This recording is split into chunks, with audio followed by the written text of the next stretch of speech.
Bismillahirrahmanirrahim. Assalamualaikum warahmatullahi wabarakatuh. Alhamdulillahirabbil alamin.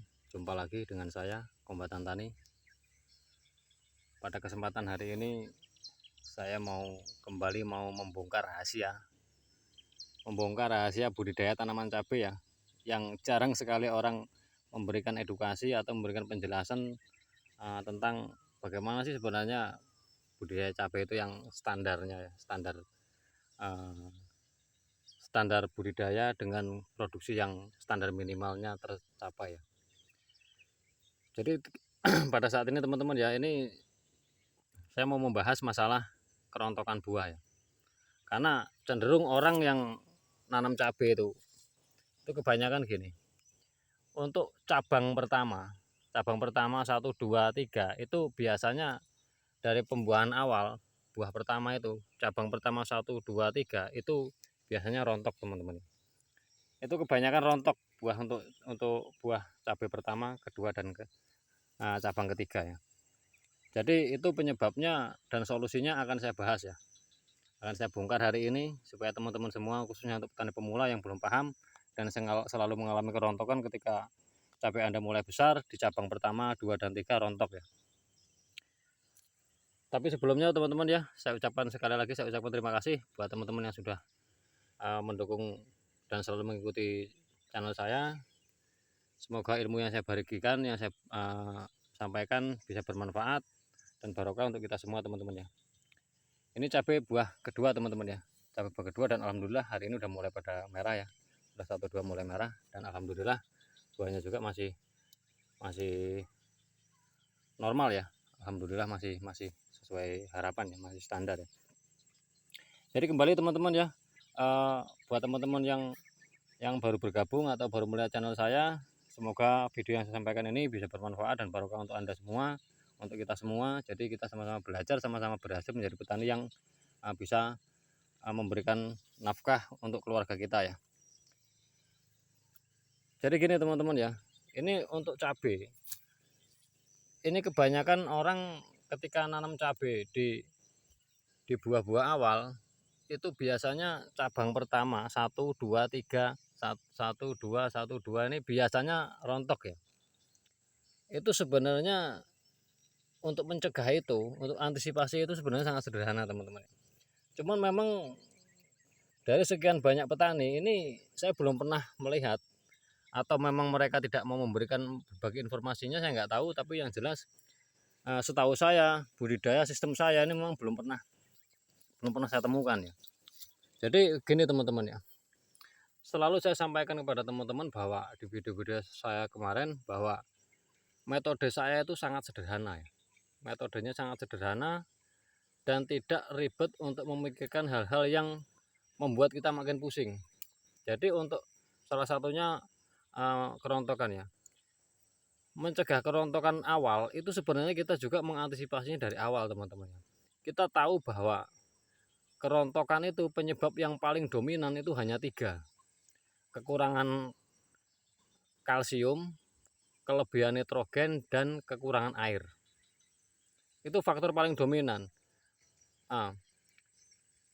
Kemudian yang paling mendasar untuk buah ketika buah cabang pertama dan kedua itu, yang paling mendasar itu kekurangan kalsium kalau dia rontok ya. Nah, untuk perawatannya teman-teman ya, untuk cara kita budidaya. Jadi seperti yang saya sampaikan di video kemarin, ini saya berikan penjelasan lanjutan, bukan penjelasan ulang ya, penjelasan lanjutan bahwa ketika kita ingin mencegah atau mengantisipasi supaya buah pertama, cabang kedua, cabang ketiga itu selamat, dia tidak rontok, itu saya tekankan kalsiumnya tinggi teman-teman ya. Cara aplikasinya, berikan kalsium secara langsung sistem kocor itu ketika dimulai dari pemupukan awal.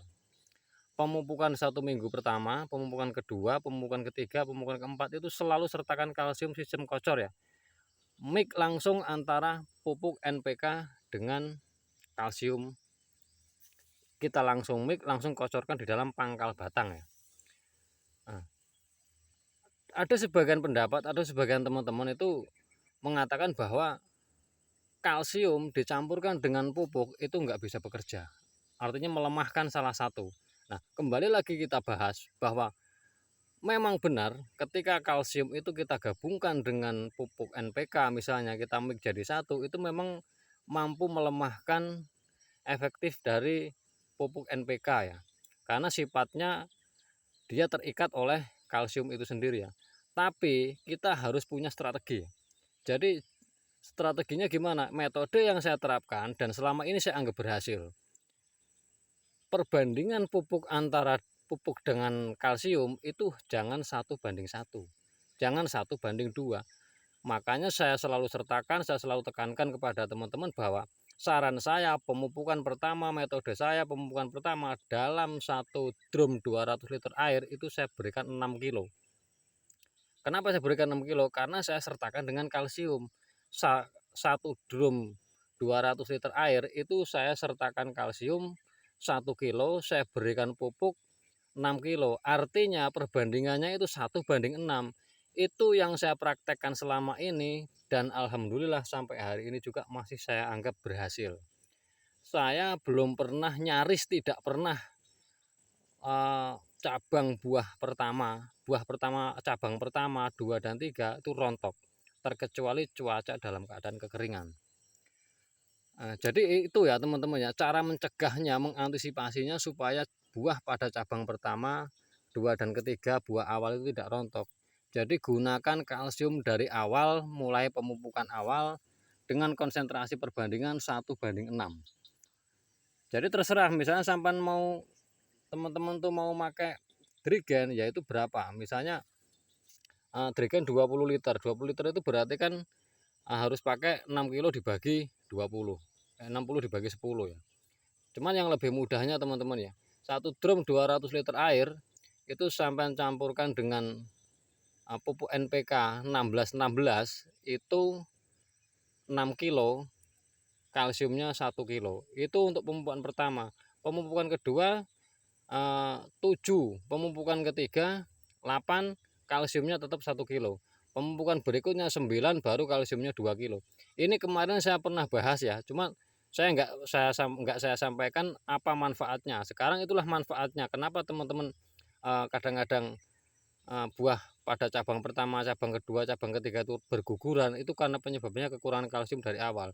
Kebanyakan dari petani pemula, kebanyakan dari teman-teman yang saya lihat, ketika terjadi kerontokan baru sibuk memasukkan kalsium, sementara itu sudah terlambat. Nah, akhirnya apa? Di cabang kelima, keenam dan seterusnya baru buah itu melekat. Makanya buah 1, 2, 3, cabang 1, 2, 3 itu berguguran. Jadi itu teman-teman ya, itu konsepnya untuk mengantisipasi supaya cabai kita itu tidak mengalami keguguran ya di awal-awal pembuahan ya. Jadi itu untuk metode saya teman-teman ya. Sebenarnya metode saya itu sangat simpel sekali ya, sangat simpel, sederhana. Jadi saya nggak ribet-ribet untuk berpikir budidaya dalam tanaman cabai ya, karena menurut saya pemahaman saya yang saya praktekkan dari dulu sampai sekarang dengan metode saya yang saya terapkan selama ini tidak pernah berubah, tapi hasilnya pun tidak pernah mengecewakan ya. Ini teman-teman bisa lihat sendiri ya teman-teman ya, ini daun ini udah buah kedua teman-teman ya. Ini dari daun tua ini masih semuanya masih sehat teman-teman ya. Tuh, masih sehat ya, masih normal ya, alhamdulillah kan. Jadi ini sebenarnya kuncinya apa tuh tadi, jadi ketika kita melakukan budidaya, ketika kita bisa menerapkan atau memberikan kebutuhan sesuai dengan standar kebutuhannya, tepat guna, tepat sasaran, insya Allah semuanya akan berjalan dengan baik, semuanya akan terkendali dengan baik ya. Oke teman-teman, sekian dari saya, semoga bermanfaat. Jika bermanfaat dan dianggap bermanfaat, berikanlah bermanfaat ini kepada orang lain juga, sehingga orang lain juga bisa menikmati apa yang menjadi pembahasan kali ini. Sekian dari saya, wassalamualaikum warahmatullahi wabarakatuh.